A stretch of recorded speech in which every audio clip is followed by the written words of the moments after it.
नमस्कार साथियों, मैं अमित सामंत एक बार फिर से आप सभी का हार्दिक स्वागत करता हूं आपके अपने YouTube चैनल पर जिसका नाम है उत्तराखंड वाला।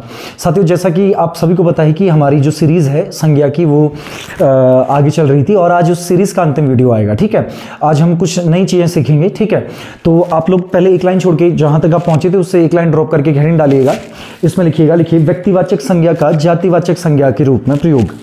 व्यक्तिवाचक संज्ञा का जातिवाचक संज्ञा के रूप में प्रयोग, अर्थात व्यक्तिवाचक संज्ञा को जातिवाचक संज्ञा के रूप में हिंदी में कैसे प्रयोग किया जाता है ये हम आज सीखेंगे। ठीक है, चलिए जैसे मैंने लिखा, मान लीजिए मैं लिखा समाज में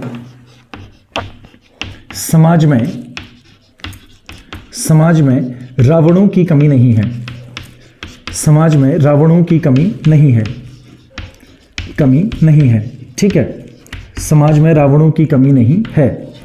फिर जैसे मैंने लिखा आप जैसे भीष्मों से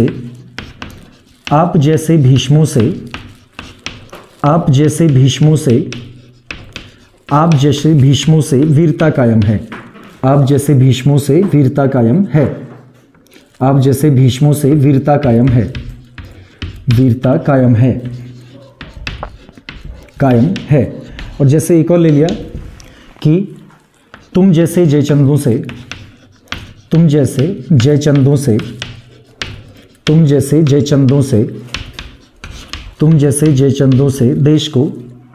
देश को खतरा है। तुम जैसे जयचंदों से देश को खतरा है। तुम जैसे जयचंदों से देश को खतरा है। ठीक है, अब सुनिए, देखिए आपको पता है ना, अगर मैं सिर्फ रावण लिखता हूं, ठीक है, या फिर मैं क्या लिखता हूं, आपका भीष्म लिखता हूं, या फिर मैं जयचंद लिखता हूं, रावण लिखता हूं, भीष्म लिखता हूं, या फिर क्या लिखता हूं, आपका जयचंद लिखता हूं, तो ये सब किसी न किसी के नाम हैं। ये सब क्या है, वो किसी न किसी के नाम है। अर्थात ये क्या है, आपकी व्यक्तिवाचक संज्ञाएं। ये सभी आपके क्या हैं, व्यक्तिवाचक संज्ञाएं। ये क्या है, किसी का नाम है पर्टिकुलर एक का, तो क्या है, व्यक्तिवाचक संज्ञा है। ठीक है, अच्छा अब देखिए इसमें इसने क्या बोला, समाज में रावणों की कमी नहीं है। रावणों की, किसकी, रावणों की। अर्थात इसने क्या किया, पूरी जो बुरे लोगों की कम्युनिटी है, यानी कि जो खराब लोगों का या बुरे लोगों का जो पूरा ग्रुप है, ठीक है, बुरे लोगों का जो क्या आपका ग्रुप है या कम्युनिटी है, उनके लिए इसने एक शब्द यूज कर दिया, रावणों। अर्थात इसने रावण जो आपका व्यक्तिवाचक संज्ञा था इसको क्या बना दिया, आपका बहुवचन बना दिया। ठीक है, और ये क्या बन गया, आपका रावणों बन गया। ऐसे ही इस बारे में इसने क्या किया कि समाज में जितने भी वीर लोग हैं, समाज में जितने भी लोगों के लिए वीर, जो पूरे जो वीर लोगों की जो कम्युनिटी है, यानी कि वीर लोगों की जो पूरी की पूरी क्या है, जाति है, इसके लिए क्या यूज कर दिया, भीष्म। किसके लिए, आपका वीर जाति के लिए। जैसे वहां बुरी जाति के लिए क्या यूज किया रावण, यहां वीर जाति के लिए क्या यूज कर दिया, भीष्मो। और जैसे आपने जयचंद का नाम सुना होगा कि आपका मोहम्मद गौरी और पृथ्वीराज चौहान के बीच जो दो युद्ध लड़े गए, तराइन का प्रथम युद्ध 1191 और तराइन का द्वितीय युद्ध 1192। तो तराइन के द्वितीय युद्ध में पृथ्वीराज चौहान को धोखा दिया था, किसने, जयचंद ने। तो इसने क्या बोला, तुम जैसे जयचंदों से देश को खतरा है। यानी कि जो भी धोखेबाज लोग हैं, यानी कि धोखा देने वाली जाति के लिए, किस जाति के लिए, धोखा देने वाली जाति के लिए यहां पे एक शब्द यूज कर दिया गया, क्या, जयचंदो। ठीक है, यानी कि जब व्यक्तिवाचक संज्ञा को, मैंने आप लोगों को परसों बताया भी था कि व्यक्तिवाचक संज्ञा केवल और केवल एक वचन में होगी, बहुवचन कभी नहीं हो सकती। यानी कि जब व्यक्तिवाचक संज्ञा का बहुवचन बना दिया जाता है, व्यक्तिवाचक संज्ञा का क्या बना दिया जाता है, बहुवचन बना दिया जाता है, तो व्यक्तिवाचक संज्ञा किसी एक व्यक्ति को नहीं बल्कि उस जैसी पूरी जाति को दिखाने लगती है। रावण का रावणों तो बुरे लोगों की जाति, भीष्म का भीष्मो तो वीर लोगों की जाति, जयचंद का जयचंदो तो धोखेबाजों की जाति। यानी कि जब व्यक्तिवाचक संज्ञा का बहुवचन बना दिया जाता है तो वो किसी एक विशेष व्यक्ति को नहीं, उस व्यक्ति की जैसी पूरी जाति को दिखाने लगती है, और इस स्थान पर ये व्यक्तिवाचक संज्ञा न रहकर क्या बन जाती है, जातिवाचक संज्ञा बन जाती है।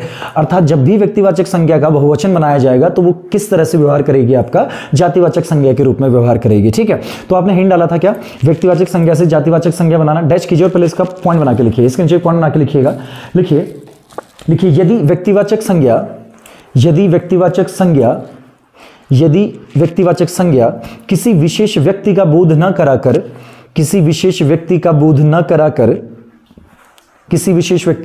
कराकर बहुवचन के रूप में उस जैसी संपूर्ण जाति का बोध कराती है, उस जैसी संपूर्ण जाति का बोध कराती है, उस जैसी संपूर्ण जाति का बोध कराती है, उस जैसी संपूर्ण जाति का बोध कराती है, तो उस जैसी संपूर्ण जाति का बोध कराती है तो जातिवाचक संज्ञा कहलाती है, तो जातिवाचक संज्ञा कहलाती है। उस जैसी संपूर्ण जाति का बोध कराती है तो जातिवाचक संज्ञा कहलाती है।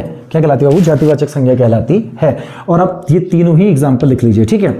यहाँ रावणों को अंडरलाइन कीजिएगा, ठीक है, यहाँ भीष्मों को अंडरलाइन कीजिएगा और यहाँ जयचंद्रों को अंडरलाइन कीजिएगा। यानी कि ये तीनों ही शब्द आपके क्या रहेंगे अब? जातिवाचक संज्ञा। समाज में रावणों की कमी नहीं है, रावणों को अंडरलाइन करेगा तो नाम समझ के व्यक्तिवाचक बन मार के आइएगा, क्या होगा आपका? जातिवाचक।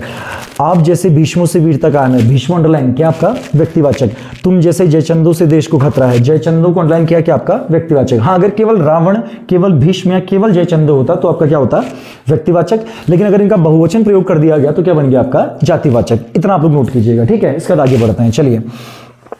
तो साथियों इतना आप लोगों ने नोट कर लिया होगा, ठीक है। इसके बाद आगे बढ़ते हैं और एक दो लाइन छोड़ के आपने उल्टा यानी कि इसका अपोजिट हिंट डालना है। हेडिंग क्या डालेंगे?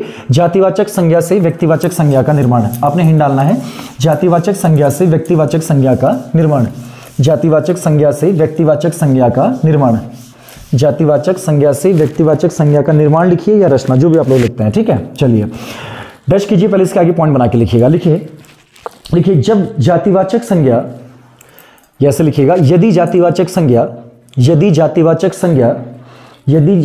संज्ञा का प्रयोग, यदि जातिवाचक संज्ञा का प्रयोग किसी जाति के लिए नहीं, किसी जाति के लिए नहीं, किसी जाति के लिए नहीं, वरन 9 के नीचे हलंत मान रहेगा, वो 9 आधा रहेगा, ठीक है। वरन किसी जाति के लिए नहीं, वरन किसी विशेष व्यक्ति, किसी विशेष व्यक्ति के लिए किया जाए, किसी विशेष व्यक्ति के लिए किया जाए, किसी विशेष व्यक्ति के लिए किया जाए, विशेष व्यक्ति के लिए किया जाए तो वह व्यक्तिवाचक संज्ञा का रूप ले लेती है। तो वह व्यक्तिवाचक संज्ञा का रूप ले लेती है। तो वह व्यक्तिवाचक संज्ञा का रूप ले लेती है। चलिए कुछ एग्जाम्पल की बात करते हैं। पहले मैं कुछ एग्जाम्पल लिख लेता हूं। जैसे मैंने लिखा, नेताजी का जन्म कटक में हुआ। नेताजी का जन्म कटक में हुआ। नेताजी का जन्म कटक में हुआ। जिसमें लिखा, महात्मा अहिंसा के पुजारी थे। मैंने क्या लिखा? महात्मा अहिंसा के पुजारी थे। महात्मा अहिंसा के पुजारी से, अहिंसा के पुजारी थे। अहिंसा के पुजारी थे। महात्मा किसके पुजारी थे? अहिंसा के पुजारी थे। और एक और एग्जांपल ले लिया, जैसे मैंने तीसरा लिखा आपका, मैं लिखा पंडित जी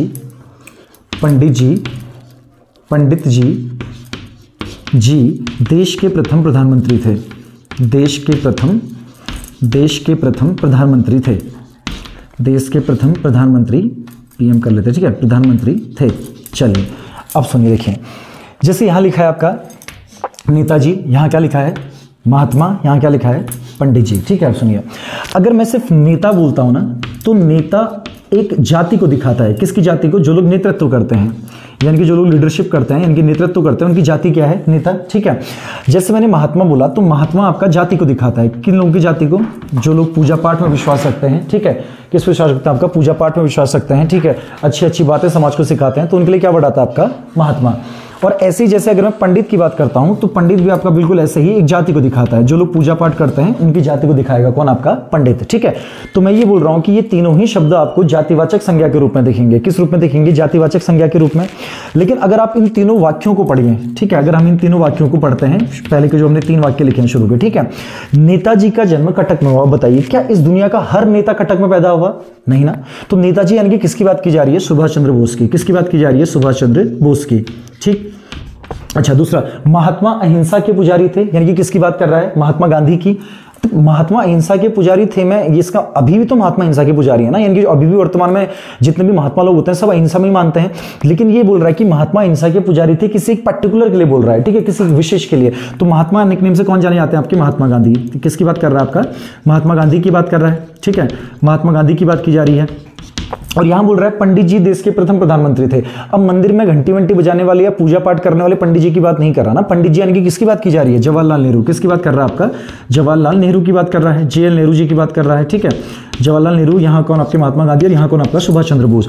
यानी कि अगर किसी वाक्य में जातिवाचक संज्ञा जाति का बोध न कराकर किसी व्यक्ति का बोध करा दे, किसी व्यक्ति का बोध कराते, तो वो आपकी क्या कहलाती है? व्यक्तिवाचक संज्ञा। यानी कि नेताजी, महात्मा और पंडित जी, ये तीनों ही इन वाक्यों में जातिवाचक संज्ञा संज्ञा नहीं है, ये क्या है, व्यक्तिवाचक संज्ञा, क्योंकि ये किसी एक व्यक्ति का, नेताजी यानी कि बोस, महात्मा यानी कि गांधी, पंडित जी यानी कि नेहरू, किसी एक व्यक्ति का बोध करा रहे हैं, इसलिए इन तीनों ही वाक्य में जो ये शब्द हैं, जैसे यहां पंडित जी है, यहां महात्मा है और यहां क्या आपका नेताजी, ये तीनों ही शब्द आपका जातिवाचक संज्ञा ना होकर क्या रहेंगे, आपका व्यक्तिवाचक संज्ञा रहेंगे। ठीक है, एग्जाम्पल आप लोग नोट कर लीजिएगा, बाकी मैंने आप लोगों को बता दिया है। तो चलिए गाइस, यहां जो हमारा चैप्टर है हिंदी में संज्ञा वाला जो चैप्टर है वो पूरा होता है। ठीक है, और इससे आगे जो हमारा कल जो नया चैप्टर स्टार्ट होगा, मतलब अगले वीडियो में जो हमारा नया चैप्टर शुरू होगा वो आपका सर्वनाम रहेगा। ठीक है, तो मैं अमित सामंत आप सभी से विदा लेता हूं, और अगर आप लोगों को हमारी वीडियोस वगैरह पसंद आ रही हैं तो चैनल को लाइक, शेयर और सब्सक्राइब कीजिए, वीडियो को अधिक से अधिक लोगों तक पहुंचाइए, और अंत में इसी उम्मीद के साथ कि एक बार फिर कल हम लोग आमने सामने होंगे और कुछ नया सीखने को मिलेगा। मैं आप सभी को प्रणाम करता हूं, आप सभी का धन्यवाद।